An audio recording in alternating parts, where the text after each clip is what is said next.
Hello, Eddie. How are you tonight? I'm doing pretty good. Clint, how are you? Oh, I'm doing great. Just had to bring my mom on for a change just to say hello. Hey, I don't mind. I don't mind at all. My mom would want me to do the same thing. Just give me a little snippet just to say hi and I love you and keep doing your good work. That's exactly right. So, Eddie, you have that blog. It's about the 10th Amendment. What was that again? Well, I would like to say it's about all the amendments and the articles before it, but we focus on restoring the 10th, foundersintent.org. It's on Facebook and on Twitter and obviously .org. And that's like states' rights, isn't it? Like what Perry champions, right? Absolutely. It's a message that we picked up when Perry left the camp, left the race, and it's really about restoring Republican government and teaching people the founders' intent of why they chose a Republican government like we have. Right. So tonight, Eddie, I enjoy bringing you on because you're like a scholar, and I appreciate it. So what would you like to share with the audience tonight? It's an open forum. Well, sure. I mean, I didn't want to be cliche and keep talking about the gun situation, the gun rights. I mean, although that is very relevant. But I really was compelled. I've been listening to the show for the last 30 minutes, and your last guest just talking about the cultural issues. It is a natural segue. I don't know, with all the folks down in Texas, if people are familiar with 1st Congressional District Congressman Louis Gohmert, but he was hammered a little bit earlier today because right off the bat, he was being interviewed as to what maybe the reasons are. He used to be a judge, and during, I believe it was the Heritage Foundation, there was a show on there that was live, and he was asked, with your experience, what's your experience with people who had mental health issues like this gentleman may have had that were involved in crimes of violence?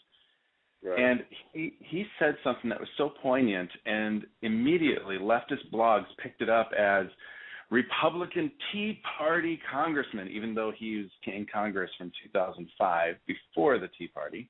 Just convenient to use the word Tea Party. Tea Party Republican congressman blames atheists for violence in Denver. This is what he had to say, and tell me, and all of your audience, respond if you think this is something you can disagree with. It's always a problem, and there are some people who do require medication. But I might mention something else that hadn't been public yet. Most of us that follow the military, love the military, know that we have had an extraordinary increase in suicide rates in the military, and it's just heartbreaking. There was a study commissioned, 6,000 personnel have indexed profiles on what they found, and I don't know if they'll make it public. But all of the people who committed suicide within their 2% studied were part of the 2% most atheistic members of the military. We've lost our faith. His point was that America has had a moral decline because we don't have virtue. And this goes back to what the founders said. When you look at shootings like this, it's a tragedy. Yes, it's still somewhat political because policies result in cultural changes and things like that. But there is a cultural problem that has been going on for 50, 60 years. And it is the removal of God, faith, or virtue of some sort, whether it's Catholic faith or if it's Baptist faith or if it's Mormon faith. Sorry to make things so relative, but it's a virtue that is no longer taught anymore. And your last guest was talking about the fact that this relativism and government policies that make it easy, the path of least resistance, leads to a culture that creates these mass shootings.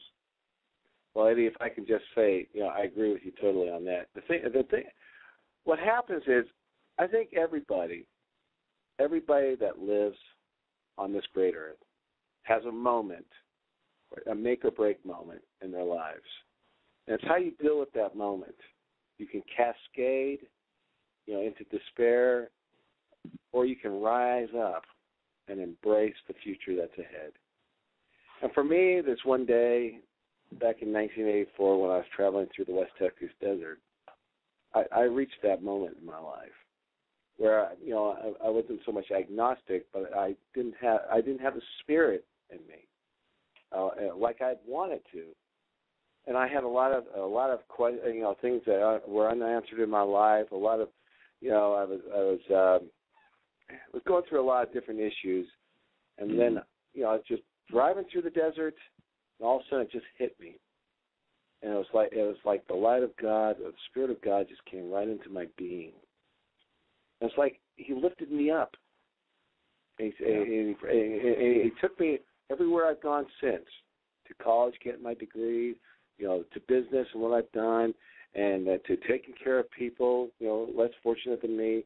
All the things that I've done in my life are a result of that one moment in 1984 when I was driving through the desert, when it hit me like a bolt of lightning. When I got out, looked to the sky, tears running down my eyes, praying, thank God, you're with me. And, this is not a Christian show. I just want to say that the Lord walks with me, and as a result, no matter how bad my day can be, no matter how bad the situation is, I can always gain comfort from having the Lord walking with me. And that's what's missing for these people, is that when they have despair, it's like going over a waterfall. They just can't pick themselves up because there's absolutely nothing to grab onto. Right. And the reality is that, well, and I do too, and I think that we really need to work on the messaging of conservative policies and realize that the source of compassion was meant to be your neighbors. We shouldn't just focus on rugged individualism. We are supposed to be self-reliant and self-sustaining, but the founders understood that a nation that had virtue and practiced it, as John Adams and Madison and others talked about, they took care of each other. And the church was the center of the community. And now, again, you said this isn't a Christian show. My moment was in 1999 on a rooftop in India when I had my faith moment, and I felt like I didn't find God, He found me and put it in me. And I said, oh, I believe in Him, and I don't need to prove it to anybody. And that's when my life changed. But people anywhere can understand the concept of virtue and respect for a higher power and the morals that we share that causes us to have that conscience that stops us from making bad decisions, that causes us to be ashamed of being dependent on others and want to have a better life.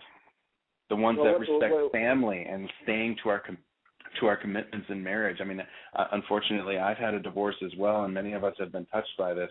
But I didn't want to be divorced, and I want people to succeed in their families and to stay together. And that's not a virtue in our society anymore. It's like, hey, you don't get along, start over. Well, yeah, some people do that, and then some people just they stay friends with who they were with. And you make it happen. You make it happen, and sometimes you just kind of need your space. So some people. I agree, and I understand this because I've gone through it, and I know that you have as well. When children are involved, it makes things a little stickier, and I know that there's stereotypes exist for a reason, but there are exceptions to that. But it's the overall respect for family virtues, for understanding that we take care of each other. Yeah, people take the easy way out. I just feel fortunate, Eddie, that back in the 90s. I went through a little bit of suffering myself, but you know what I did? Instead of blaming others and everything like that, I'd work 2 jobs and go and help out feeding people, and it's like they allowed me to see how fortunate I was with my upbringing and all the places I've been and my education, and I'd feed them. They used to call me Brother CLINT back in those days, and I really helped a lot of people, and some of those folks it's like they were there just to show us all how fortunate we were. I mean, it's like so I do have a compassionate side of me. I think that we can be compassionate conservatives, and like you say, rugged individualism is one thing, but we need to get back to the community spirit again of the churches, and it goes back to this one nation under God. One nation under God. If we can get back to that somehow, all right. I don't care what religion that you practice or whatever. It's just believe in you don't even have to believe. Belief in a higher power means that government does not become the God. That is my fear. Is that when government becomes the God, when secular socialism, if it were to win, then we would be just like these other countries now trying to fight for their cultural survival. Britain, for one, only 10% of the British go to church these days, and they wonder why they're overrun and their culture is collapsing. Their culture is collapsing because they have no foundation anymore, nothing to hold on to, no heritage. They've been overrun by the immigrants, and they have a stronger foundation than the British themselves. At least they believe in something. It may not be what the British are believing in. You know, I mean, a lot of them are Muslim, but they believe strongly, and that's the problem. Is that the British stopped believing. They stopped believing in who they were, and God, and as a result, they're being run over. Well, and that's I would what we say need to do here. I agree. You know, the founders had a very they focused a lot on the concept of self-government and self-failure and self-success, so that if somebody failed, if there was a solution to it to keep somebody from completely spiraling out of control. Like you said, everybody goes through hard times, goes through periods where they feel like they're falling over the waterfall. Keep those solutions as local as possible, because what happens is that people, whether that's the church or even the local government, what happens is that when government becomes paternalistic, people allow God in their life or whatever, their church, community, organizations, to be replaced with government. And it's the ultimate of humanism. Government allows you to stop governing yourself, and it pulls outward from you as an individual, whereas faith instills governance and morals and absolutes into you. That is the difference. And I think that if we can, the best way to change America isn't just to elect a better president or a better Congress, a better Senate, better mayors. It's to teach people around us, to educate the people once again, because they've been being uneducated for 120 years with the progressive thought. And we need to teach people again. It's about virtues. It's not about the radical Christian right, which I would say, hey, I'm not that far away from myself. I'm one of those. But I understand that there's this universal message of we need to pull ourselves together by our bootstraps, pull our neighbors with us, take care of each other, defend each other, you know, and all those every single one of the amendments in the Constitution makes sense. All the articles and the freedoms that the founders gave us make sense because we're a self-governing, virtuous republic. That's why I want to bring Bill. I want to bring Bill Joseph in. Bill, you there for a sec? Yep, I'm here. Okay, we're talking exactly down what you were talking about here. I mean, it's about instilling individual responsibility, right? It's about self-esteem. How do these kids get self-esteem again? They get self-esteem from their parents. It starts when you're an infant and you have more primitive needs, and you know your primitive needs are being met, and you know that somebody's providing for you. At least you can sense it when something's bothering you. There's somebody there. And then as you get a little bit older, somebody's interacting with you, and you're socialized. You get your value system placed in. Things are right and wrong, and you're told that's good, that isn't good. You're raised to be socialized so that you can be with other people and know how to get along with other people. That's something your parents inculcate you with, and so your self-esteem is predicated on the fact that you've bonded with typically the mother, who's usually the one more likely to be home, and so you bond. Your mother instills that sense of self-esteem and that you're important, and so you carry that with you, knowing you're basically a worthwhile human being, and being that you're a worthwhile human being and you feel pretty good about yourself, then when all these influences to be destructive and self-destructive start hitting you, you're able to say, well, wow, I don't need that. I don't need to do that. You don't need that, and it's like you can rise above it. I get enough attention at home. I don't need somebody's attention. I don't need to be promiscuous and get somebody else's attention in a potentially self-destructive way. I don't need that. I have attention from my family, and that's how you spend it off. Eddie, would you like to interject there? I absolutely agree with that. I grew up in a home from the time I was 9 months old with a single mother, and she ran a business, and she found a way. I mean, she was basically called by her circumstances to be mother and father, in that role, but she found ways to fill that hole. She was a very determined person. People that were around us, other men in my life, came alongside and they filled that role as much as they could.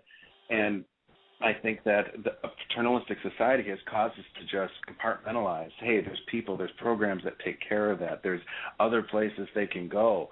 I have my own family to worry about. I pull into my garage and I close it and I get dinner ready. And, what he's saying is that the family unit has fallen apart in the last 50 or 60 years, and that is the most parallel statistic to the increase in crime rates, the drop in morality, the increase in paternalism or to the dependence on government. That is the most parallel statistic I can find. There's other things like removing God from schools, et cetera, whatever, other liberal policies. But the destruction of the family unit, you can match it almost. If you mention those divorce statistics, it's not meant to marginalize. And I know that he feels the same way. You're not marginalizing those who have suffered divorce. Correct. I've seen divorce, broken families, second or third marriages still succeed as long as they have a mother or a father or both who care enough to rise above their own circumstances to instill into their children virtues. Correct. And I totally agree.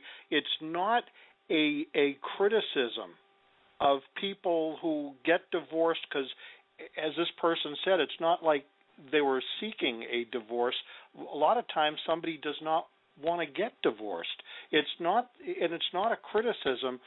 All it is what's optimal for the kids is to have an intact family. That's the optimal situation for the kids. It's not meant as a criticism of people that, no fault of their own, got divorced and these things happen.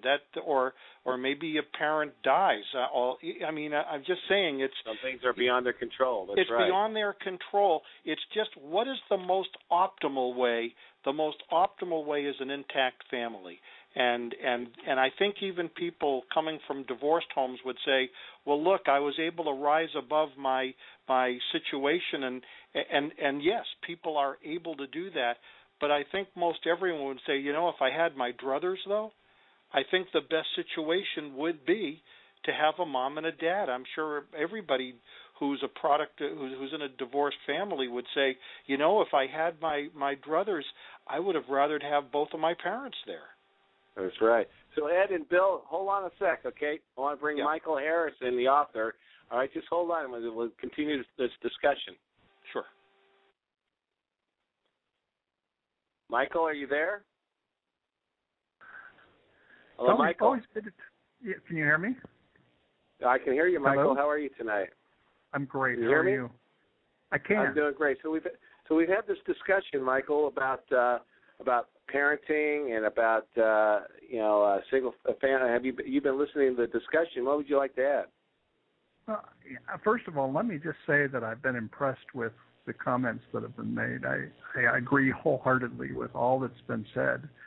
I think the only thing that I would add is that life is designed to be challenging, and having tests, so to speak, and things not go your way is what really life is all about. And our culture has managed to beat that out of us almost. I mean, if you watch television and if you watch the movies, I mean, everything is centered around, what a wonderful life and avoid all the things that are difficult. As I spend time looking at some of what my ancestors went through, and I'm sure all of you have had this experience, their challenges, make mine pale in comparison. And yet their attitude was, just keep working through it. It will get better.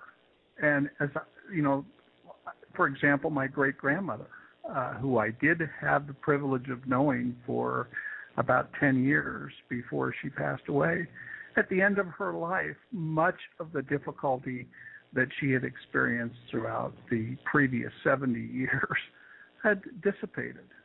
But she was the kind of person that she was because she had effectively surmounted all the challenges before her. And we're not taught that anymore. Nobody ever says, you've got to do that, or very few people say that. Those that have a little wisdom do.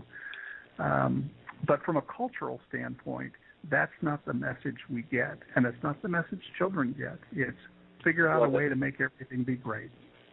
Well, you know what? That kind of leads us into our next topic, and that is about Obama and how he's basically saying it's really not about us.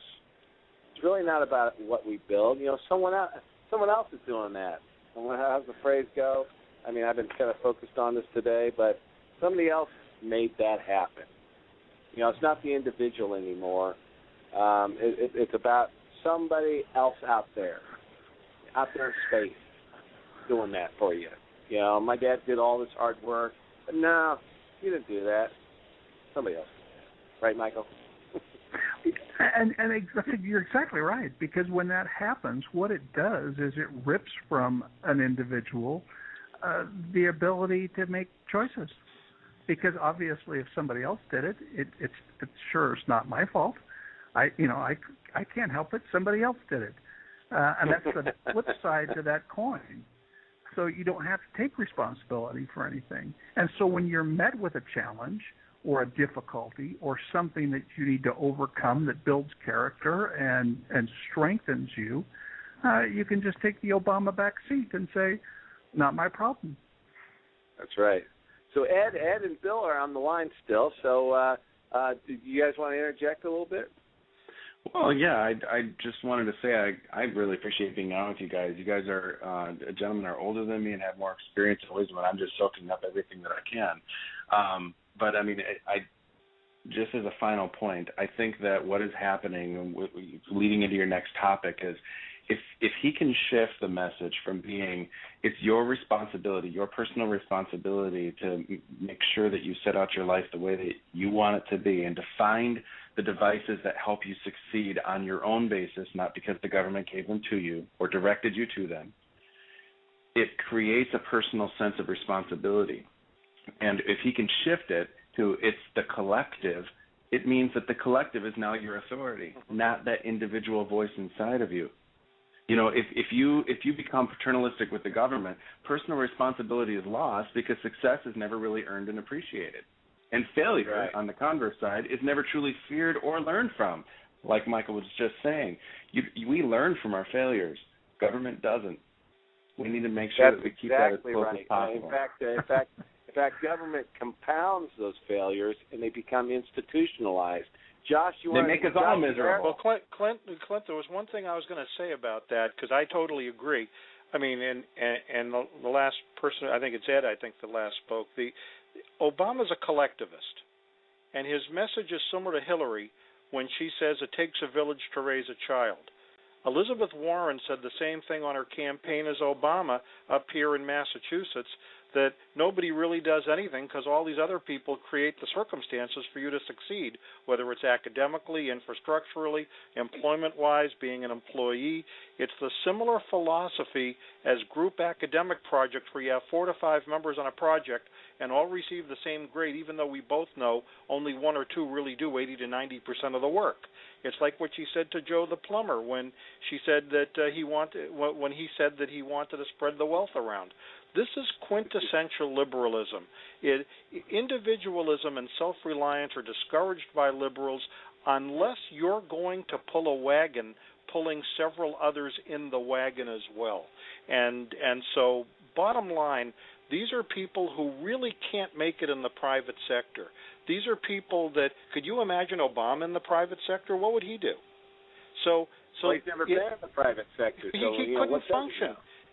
He couldn't function. He would be a failure in the private sector. So the bottom line is they don't understand the private sector. They can't compete in it, and therefore they disdain and impeach everything about it. And so this is quintessential liberalism. They can't do it on their own. Literally, they need the government to help them find their way out of the bathroom. Yeah, it seems like Obama is literally trying to make those who are achievers to feel like they're the freeloaders. Right. That he's changing the message by flipping it. Thomas Sowell said today, since everybody else uses roads and schools and high achievers should be expected to feel like the freeloaders and owe more to the government, I mean, why doesn't everybody have that same opportunity? Why don't they all achieve the same thing? He's flipping the message to make the achievers feel guilty and to make the underachievers feel, okay, I'm getting by. It's okay. Well, there's some people saying that he's the worst president for business, in our history. And I would agree with that. And that's one reason why we had the birth of the Tea Party, was because we could see this coming. He has all academics in his cabinet. He doesn't have anybody in the real world. In fact, if I could just say this, only 8%. I have a graph that goes back to the beginning of his administration. Only 8% of the people in his cabinet actually had business experience, the lowest in history. Right. Even Clinton had 50%. Bush had 60% as being from business. But Obama, 8%, and they came on as this economy was crashing, and all they cared about was cap and trade and health care bills. I mean, they should have done something really fast to roll back regulations and to prop up business and focus on that. But no. Hello. Hello. I'm here. Okay, folks. I guess my phone dropped there for a second. Okay. Okay. Oh. Well, she had something very good to share. So the show was going on without me. Is that what happened? Yes, the show went on without you. Michael took over as host. Sorry, Glenn. Oh. I'm going to go walk the dog. I'm going to walk the dog. I'll talk to you guys later. Okay. All right, we're going to bring Dhavel on, and Bill's still standing by, and Michael Harris is still here. Ed's still there, so I'm going to bring Dhavel on. Hey, Dhavel, how are you doing tonight? Hey, Clint, how are you? I'm doing great. Considering, I just kind of came on tonight and just said, you know what, open forum. I had a lot of things I wanted to talk about, maybe the VP selections or whatever else. Romney's big push forward attacking back this week, like you predicted, like you said he had to do, and everything. But you know what? This tragedy, just like Columbine. It's in Colorado. It's just the same kind of thing here in Aurora, Colorado. Some guy came unhinged, and what do you have to say tonight? Well, I was very shook up by it. I was kind of shocked. And of course, my heart goes out to all the victims and their families and their loved ones and everything. It's really tragic to see events like this happen in the United States. And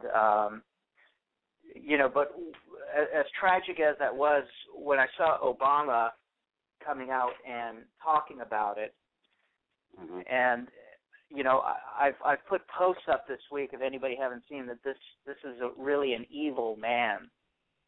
I could see that he's going to try to use this for his advantage, for gun control. It was botched with Fast and Furious, and he's going to try to use this now to sway voters for gun control. And I can't read his mind, but I only have instinct, having studied this guy and, what his true intentions are. This guy doesn't care. He doesn't care. He's going to do whatever he has to do to stay in power. Well, what was Rahm Emanuel? What was Rahm Emanuel's great statement? Anybody? Never let a good crisis go to waste. That's right.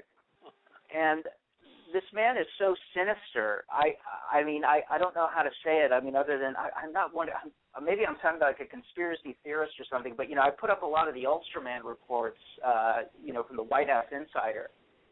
And one of the reports that he had put up about a year or so ago, when the election started to, was starting to snowball, about getting everybody together, is that the White House Insider had said that this man will do anything. Let me repeat that: anything to stay in power, whether it's causing a race war, whether it's staging something to make him look like the victim, causing a civil war of some kind. I can't help but think in the back of my head, and I know this sounds weird, that maybe this was somehow planned by the guy. I'm not sure if we could say that. Hey, but Dhavel, hey Josh, you still there tonight? am. Okay, so you're listening to the conversation. Dhavel's just mentioned about Obama being evil, and there's just nothing beneath him to what he will do. You want to chime in a little bit? Yeah, I mean, I pretty much agree. He's sunk to a level that's, I mean, a lot of people who are listening to the show are not really surprised at. But people who are kind of on the fence are looking at this and saying, wow, now he's calling Mitt Romney, well, he's not, but his campaign's calling him a felon. He's saying that businessmen didn't create. There's really no standard that is too low for his re-election campaign. He'll do anything to get that, $40,000 a day jet and those $83,000 vacations. Mm-hmm. Go ahead. I'm sorry. Well, I mean, Romney is fighting back, and that's a great thing. And I feel like he's really brought some fire and passion to the table. The polls, I mean, I don't really trust them anymore based on how many Democrats are sampled in these things. But there's definitely a shift. I'm feeling it too. People are saying, look, I can stand behind Mitt Romney. He's fighting for us. He's fighting for small business. He's fighting for people who've really made it in life. And I don't think that Obama has any real standard. He's probably going to go up on Monday or Tuesday, go up, give a national address and say, look, we need to work together and ban all firearms or something ridiculous like that. Yeah. Josh, Earl wants to chime in for a minute. Hey, Earl, what's up? Well, you guys are absolutely right, because Obama is the type of guy who will say and do anything to stay in power, and I've been watching the news and listening to what people are saying. He may bring us into a war to stay in power. Like Iran or something, right? Exactly. Yeah, but keep in mind, Carter tried to rescue the hostages in 1979 and 1980, and that was a war move. I wouldn't be surprised if Obama did do some sort of a war tactic or a war technique that really diminished America and actually would hurt his reelection. I mean, I can't imagine any way he would defend Israel. Well, you know what, Josh, though, back in 79, I got Bill back here, too, and Dhavel's on the line and everything. 79 was a different year. Actually, the whole thing about Carter was we had the Carter Army at that time, right, Bill? We had Yep. I mean, Bill will tell us all about the Carter Army.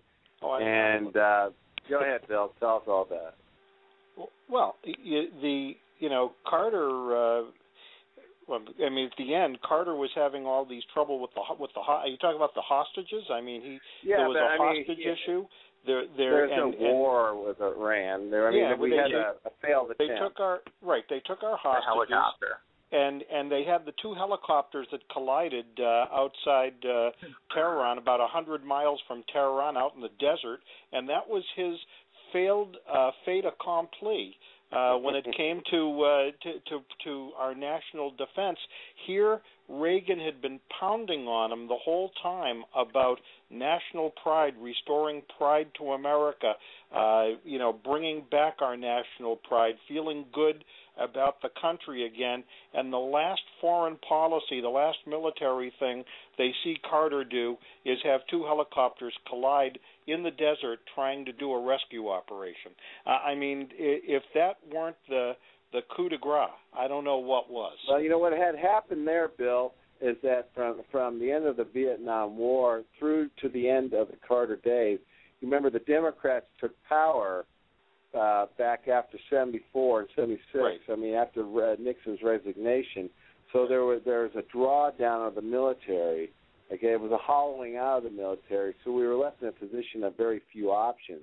It's almost like we had to rebuild the military. And Carter was well, it's what they sowed. The Democrats in Congress put him in a position where he only could just take a couple helicopters out to try to do a rescue. I mean, that's how pitiful things had become with the Carter Army. So he was in a position not to. I mean, nowadays we can have a war with Iran, big time, whether it be Obama or Romney or whatever. I mean, we could have multiple wars and win them. But back then we really were hollowed out. I agree, but I think Obama's approach to foreign affairs. I mean, look at what he did with Libya. Look at what's going on with Syria now. He defers our soldiers to foreign generals. I mean, that's the first time in American history that's ever happened. And I think if he did try some sort of a stunt like that to start a war, I mean, I feel like Syria might be his attempt to, try and boost himself and make himself look like a wartime leader. I mean, we're deferring to French generals and UN peacekeeping troops. It's ridiculous. If I can just say, Josh, I got to just say this though, okay? That some parts of the world are other people's problems. Okay, Libya has always been a European problem. Okay, right. It was part of a colony, the colonies area. He lived in Europe. Okay, so Obama was basically saying, hey, this one's in your court. All right. But of course, we got in. We did most of the flying, like you say. I mean, it was basically us doing it 90% and then following, French generals and stuff like that. I mean, they needed to go all in, and instead, Gaddafi was on the run for a long time, and now we don't really have an Arab Spring anymore. We have a Muslim Brotherhood problem, but which is a lot of people predicted.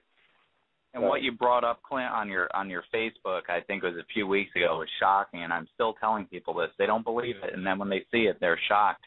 How the Muslim Brotherhood, the quote-unquote peaceful regime in Egypt is, a student pro-freedom, pro-democracy, pro-representation, is now run by the Muslim Brotherhood, and they're planning on blowing up the pyramids. That's a little far-fetched. Well, that's just like the Taliban. One reason, just like the Taliban did. All right, the Taliban they went and blew up those Buddhist statues. Man, that was like the last straw for them. I mean, when we saw that happening back before 9/11, it was like when 9/11 occurred, their gooses wasn't cooked. Well, you don't go around. Yeah, Clint, what I was going to say is my impression of Obama is basically this.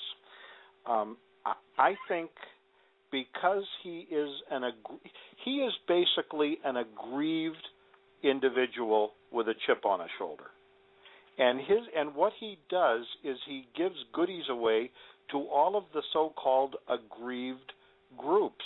This is what he does. So he has aggrieved Hispanics who believe that the land was taken from them, and they have La Raza who wants all the illegals in here. Basically, they'd like to take over some of the southwestern United States through squatters to be able to just reclaim the land. They believe California is theirs. Then you have, obviously, the blacks have certainly a slavery history, so they're aggrieved.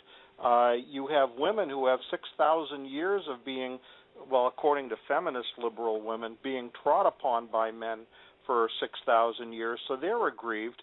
So basically he has a whole group of aggrieved people, and my view is he is here to try to re-engineer the country into a way that he sees is socially and economically just. He is a social economic justice guy, and so he wants the wealthy to live as the poor. He wants the poor to live as the wealthy. He wants a total turnaround, upside down view of what was he? I think he coined it this way 5 days before the election.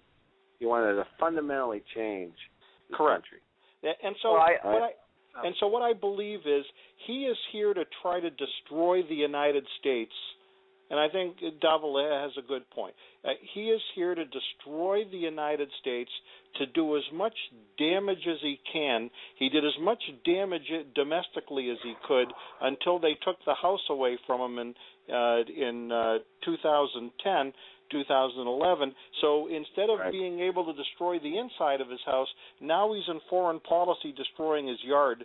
So he went outside the house. He's trying to destroy as much of what he can in the world. What does that mean? It means championing these Arab Springs, knowing the end result consequence is Muslim Brotherhood, which is bad for the world, but it's good if you think about where he's coming from a religious aspect, where he's sitting in a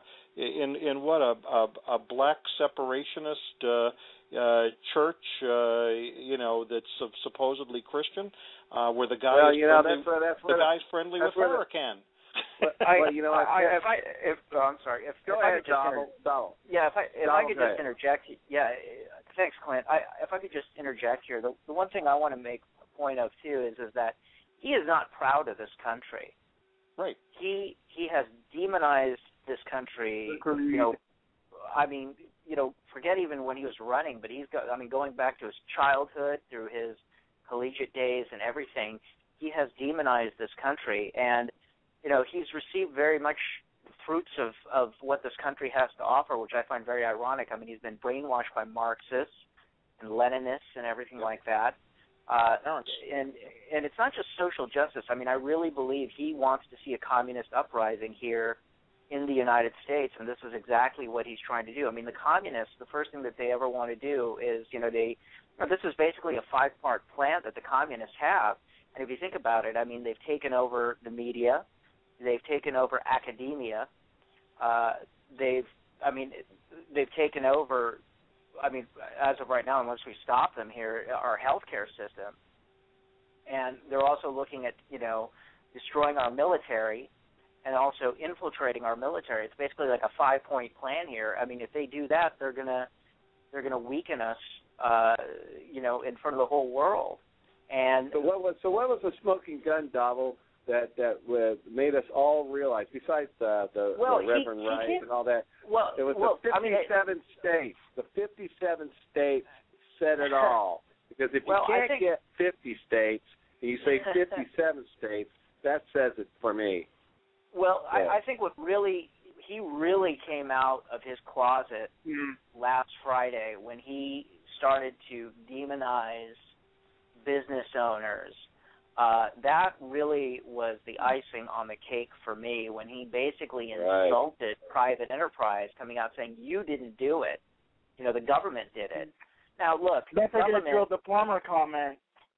Well, I mean, the only thing government can do, that is that they can create an environment where entrepreneurs and innovators can thrive. That's the best thing that they can do. I mean, but I mean, to say that the government did it and you didn't build a business, I mean, that's completely ludicrous. And you could see that, but somehow people that have their own business or that have worked to achieve something on their own have somehow robbed it from somebody else. It's completely ludicrous. I mean, I'm sorry, Dhavel. It's okay, Dhavel. I just want to stay right there. Ed and Michael Harris, you still there? I'm still here. Yeah, I'm here too. Did you want to add to the discussion what we're just saying right here about business and everything what Dhavel's bringing up? The only thing I would add to what Dhavel is saying is it's worse than he thinks. Okay. Obama is all that Dhavel says he is, and worse than that. I think he is pure evil, and I think that has been brought out. But I think what it is he is trying to do is so sinister that it comes from the underworld, really. He wants to take people's free agency away from them. And free agency is the God-given right of every human being born on this planet. Doesn't matter what country you belong to, but governments have the ability to take that away. And Obama, he wants to take that away, full force, flat to the boards, all out, manage, control, so that people do not have the ability to make choices. And that is the most sinister. That is the big point right there, Michael, is that once you take our inalienable rights away that God has bestowed onto us, then nothing else matters, right? Nothing else matters. And so he doesn't need to have a specific plan. All he needs to do is figure out how to take free agency away and control. And so really the solution is what it was you said, Clint, earlier on, is turn back to God and rise up in righteous indignation. That's the only way you're going to defeat it. Exactly. You know, let's bring Jerry. Go ahead, Dhavel. I want to bring Jerry in, a new caller, in just a minute. Yeah, go ahead. Okay, I'm sorry. I just wanted to touch base about one thing Bill had brought up earlier, too, when we were talking about the cultural degradation of society here in America. I think one of your other callers had hinted at it briefly, but I think a major role is not just the destruction of the family and everything, but, look, I live in L.A., Hollywood and the entertainment business have had a completely destructive impact on our values and everything like that.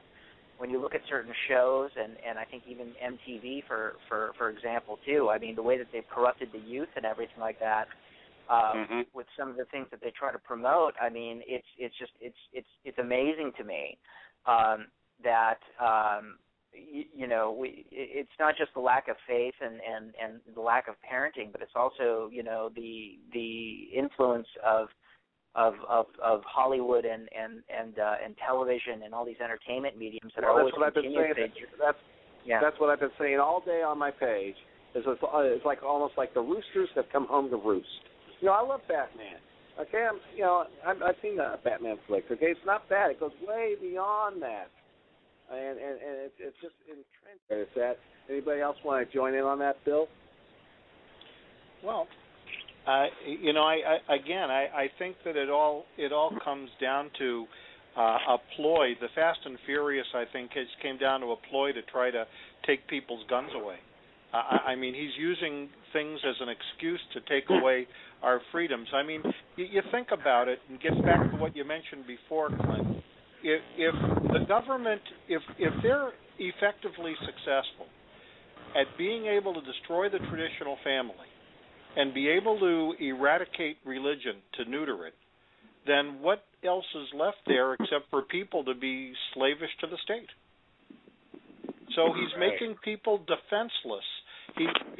Even Hitler mentioned about taking people's guns away. He said every nation that allowed their citizens to have guns would eventually overthrow the government. So I mean, he wanted his own people disarmed. I mean, the point is that you take away people's guns, you take away their rights, you take away their families, you take away their religion. And what do you have? You have people that obey the state. The wards of the state. And that's right. I was going to just chime in too. One of the main things too, besides just taking away guns, I mean, the first thing they always seem to go after too is they want to take over health care. Once these that's one of our rights, yeah. Yeah, well, I mean, once these leftists have control of your health care, they have the greatest power there to control your lives. Yeah. They want to have the power to decide, who lives and who dies, and that's not their decision.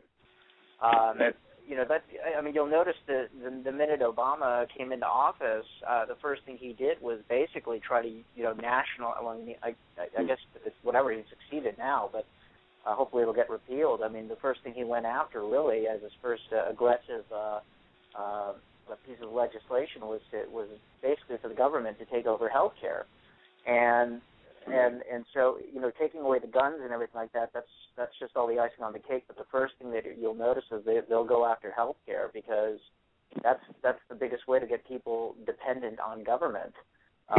Number one, is their health and their lifestyle. Clint, Ed Willing, are you still there? Ed Willing, are you still there? Yes, I'm still here. Can you hear me? Oh, yes. So you want to chime in? You've been patient there for a while. You're hearing the discussion. No problem. Yeah, I think I was having a Clint Cox moment where, I'm talking and nobody can hear me for a moment. But, yeah, it's okay. It's been great discussion. I was actually thinking back.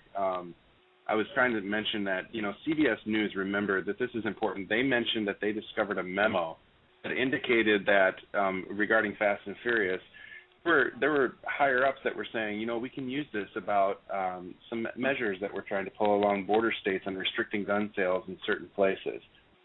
So it may have been beyond just pure evil intent. There may have been a very political anti-Second Amendment agenda behind the operation from the very beginning. Right. That being said, the biggest threat that I think that I'm seeing right now with this administration, with what they've been doing for the last several years, is a very concerted effort to replace the idea that our actions and our failures and our successes have a collective effect, and they're trying to replace it with you have a collective dependency on everybody else. One thing that the military teaches people is that when you make a mistake, your whole platoon suffers. And that is the biggest difference that's changed in our culture, and I think that everything that he says from last week when he made his comment to things that he's saying today to things that he's going to be saying over the next 3 months is going to be focused on this idea that, if you fail, if you have a hard time, your government is here to help you because nobody else is going to be there to help you, especially those achievers that you really should be learning from. And on the other hand, they're going to tear down the achievers because that is the only way that they can retain control. And, he made an earlier point. I'm forgetting whose names are who on here, but when he was saying that there's a 5-point plan and taking over certain sectors, we've gotten to the point now where healthcare is the last thing. We're being lulled into a position where we say everything, whether it's unemployment insurance, if it's the refundable tax credits for children or anything, even Dhavel, where we're depending on the government for so many different things, we're going to end up getting to a point where we just say, you know what, the heck with it. As long as somebody else takes care of it, they're slowly lulling us into that position so that they can come in and impose a different form of government. And that sounds conspiratorial, but it's real. That's how you become zombies. And then, you see, the only thing that's keeping us from becoming like the Europeans, where they really are becoming like lords of the state, is taking away the guns. And once you take away the guns, that's it. Then we are completely helpless to whatever government wants. Yeah. Right. Go ahead, Bill. No, I said it's a docile society. I mean, why was there a Second Amendment? It was because of suspicion about the government. I mean, it was to be able to protect yourselves against the government if it became oppressive. I mean, this is clearly and again, I think we're all kind of saying the same thing, maybe going at it, a little bit of a different angle. But how evil this guy is a matter of it's a subjective. It's hard to quantify. Right. So the bottom line is that clearly he wants government to usurp our rights. He wants the government controlling us. This is very, very clear. And I think Dhavel was right. I mean, it starts with health care, but it's across the board. When you look at his attacks, he's been attacking everything that would be the center of our being a free people. Yeah. Well, I was going to say this is. Well, Earl's got something to say. Earl, go ahead. You guys are 100% correct because I've been following the news. They are doing everything they can to end the Second Amendment because they've now signed the UN gun treaty. Good point. Right. That's right. Yeah. Right. So Jerry, you're still there too, right? I am, Clint. Yes, I'm here, Clint. They've made a nexus between the Obamacare and getting rid of the guns.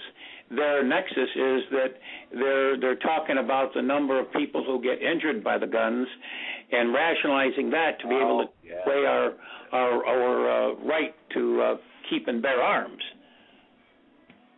Right. That would be their connection. It's just like with the elderly. Well, the elderly are just, they're kind of like taking up too much of the health care and too much of the money. All right. So hey, these guys getting shot and everything, they're costing the emergency rooms and everything. So we got to take away the guns. Oh, and we're going to go ahead and eliminate the McDonald's too because that's kind of causing a lot of health care problems. One question. One question for you. After they take away the Second Amendment, how long before they take away the First Amendment? Right away. Well, they already have. Well, Clint, if I could also Dhavel, jump in. Go ahead, Dhavel. Yeah, if I could also say something too. I mean, it's not just getting people dependent on government here. I mean, this is also, it's not like he's trying to get people dependent on American government. What Obama is too is that he's also a globalist too. He doesn't believe in the sovereignty of the United States. Right. He wants everybody under control of some globalist panel out there in Brussels, Belgium, or something like that. And we're falling under. There's also, you're right, Dhavel, because there's also the Land of the Sea Treaty that they're trying to pass. Yeah, exactly. To address that UN treaty, Dhavel, to address that UN treaty a bit. Well, basically, if the way I've read it is that the Law of the Sea Treaty basically would, any kind of goods or services or I think energy production in our waters, 50% or something would have to go to would go as a tax to basically like other, lesser developed nations or something like that. And it wouldn't come into American hands, and it would be putting control of who who gets what kind of seaways and everything with some international panel, which would basically destroy our economy, right. And it's just another way. I just want to make one last point very quickly, if I could, gentlemen. The thing that is really saving America right now in the world, believe it or not, is, despite all our problems, is that we have a very strong military. America is still one of the strongest military powers, and that's why a lot of the world still can't mess with us, but that is changing too. Yep. And also look at what Obama is doing to our military. I think just recently he cut the military benefits and everything like that. He's given up our missile defenses in Poland. He's trading away all these things and giving away our secrets away to the Chinese and everything like that. Allowing the Russians to come back again. We're allowing the Russians to come back again. Yeah. Exactly. He wants to see us as a second, third-rate power. He doesn't see us as a noble country, and so besides weakening us internally, he's weakening us internationally, as you had brought up earlier. So, if I can interject one thing, go ahead, I'm a recruiter, and I recruit in the defense industry. So the people that I recruit are primarily people working again for the defense contractors with the highest of secret clearances. So I'm looking for people that are extremely hard to find. So I do speak to an awful lot of people within the defense industry, and clearly, if you look at what he's doing with the defense cuts, if Congress doesn't come up with their $1.5 trillion worth of cuts to close the budget deficit, another $650 billion is going to be cut from defense on top of the $300 billion that's already been cut. This is over 10 years. What this is going to do with the sequestration, which means that they don't look at all of the programs and say, well, we can cut more out of this one than that one because this one's obsolete or this one's more important, we're going to keep it. Sequestration is cutting it across taking a knife and going completely across all of these programs and cutting them equally. And so what he's doing is he's preventing us from developing systems to protect this country like ballistic missile defense.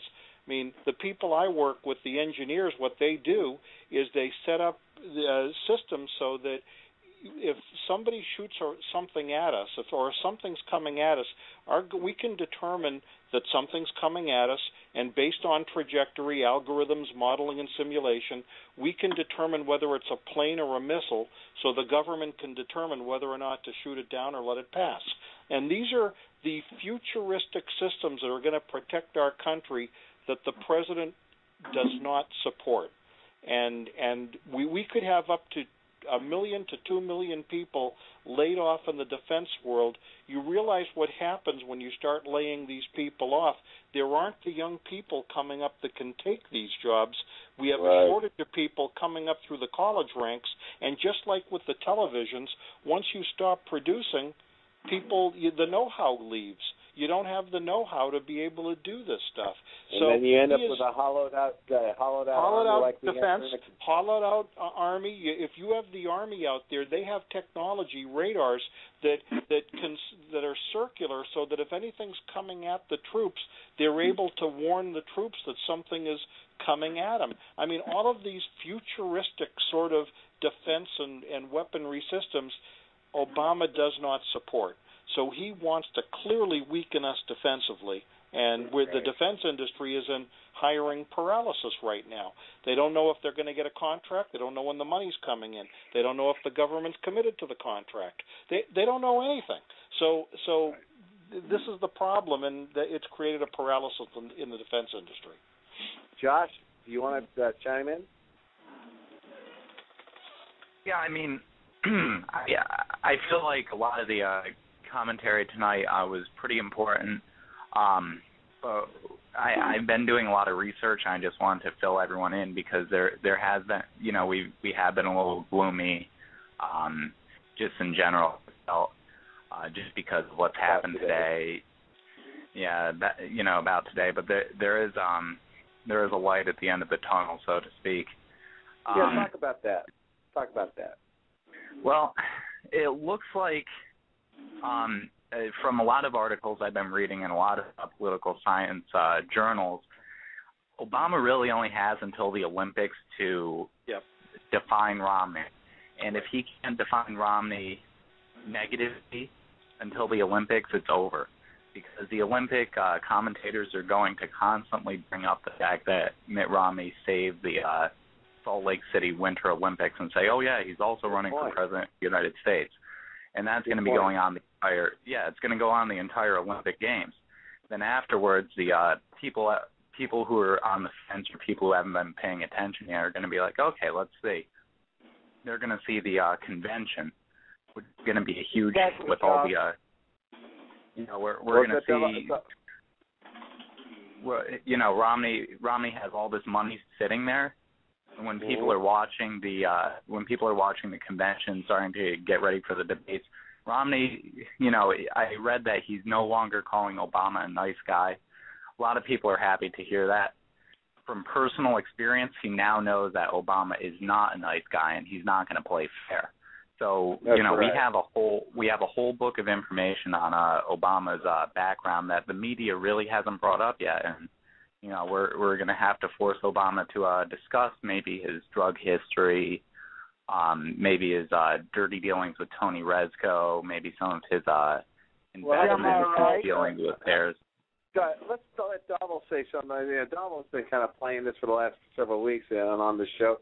Dhavel, what do you have to say about it, hitting it hard? No, I'm very happy to see Mitt fighting back. I think he still needs to be a little bit more aggressive. I think Josh is right. I thought he brought up a very good point that he's probably going to be waiting till after the Olympics and probably into September where he really starts to unload on Obama. The only thing I would have liked to seen at this point, and I think we've talked about it a little bit earlier too, Clint, is I would have liked to have seen him attack back a little bit more on Bain Capital. And you were making that. What I mean by that is that what he or his team or the super PACs need to do, and this is to his advantage, really, okay, when people are hurting here for work and everything, he should create some kind of a visual commercial that tells a story of people that have worked for the companies that he has helped start and or save. Like and it has to be. Things, That's what Dick Morris has been saying. Exactly, but I was even saying it before Dick Morris. I said, you've got to go show these people, tell Dick the Morris story. Dick Morris said a few nights ago on Hannity that Mitt should play nothing but the success stories. Have the people, in their own words, tell them what help Bain Capital has been to them. And one of the perfect examples is a steel company in Indiana that went from the verge of bankruptcy to now employing 6,500 employees. Can I just interject one thing? Really briefly. Yes, Bill. People understand that Mitt only has a certain amount of money until he's the actual nominee. He has primary money that he's working with now. He doesn't have all of his campaign money until he's the actual nominee, which means September 1, this enormous war chest that he's built up, he will now be able to really utilize in full and turn the Death Star on Obama. But the point being, I believe he's looking to the convention to be able to define himself on his terms. He didn't have the money to go back and really swamp the airwaves defending Bain. I think he'll do it on his terms in the convention. I think he'll lay it out. I think he'll lay it out because people aren't paying attention now, and they're going to be paying attention to the Olympics real soon, as was just brought up. And I think he's going to wait for the convention to define himself and define Bain and the good works that Bain did. Yeah, that's right. It's all about timing. I've mentioned this many times that you kind of hold your cards a little bit, and then you lay them out at the critical moment. Right, Dhavel? Absolutely. And the last thing I was going to say is that when he, these are companies that are very popular with people.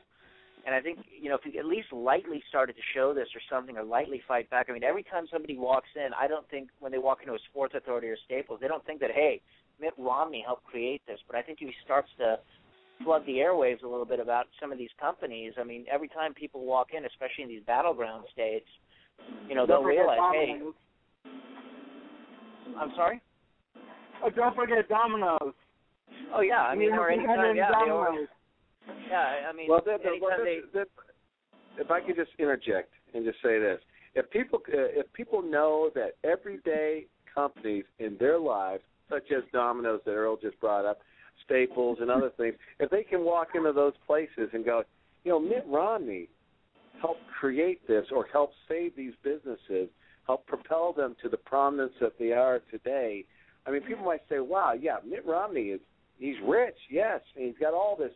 But, yeah, he's running for president of the United States to bring prosperity back to this country. I mean, on the left, they got Warren Buffett. Why not have Mitt Romney on the right representing us that way? It's like, helping out all these companies. He can help all of America out.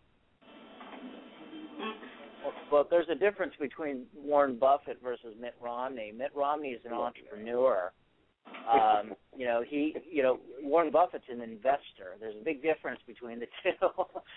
Well, I'm just saying that he's a spokesman. Warren Buffett's a spokesman. He also has taken his investing and created companies with that money, and he might do the investing part, but he kind of made it happen. I would love to see Mitt Romney call out Warren Buffett one of these days and just say publicly to the camera, Warren, why don't you tell President Obama what it takes to run a company? What would you do if you ran America like you run a company? Because honestly, there is a difference. Warren Buffett was an investor. I read his autobiography when I was in college. It was brilliant. But he was an investor. He never actually ran his companies. Right. Yeah. Okay, folks, you know what? We got to shut this down. I want to thank Eddie, for showing up tonight. Thank you, Eddie, for being on the show, and Dhavel, and Jerry, and Bill, and Michael Harris, and everybody that's been on Cox and Friends tonight.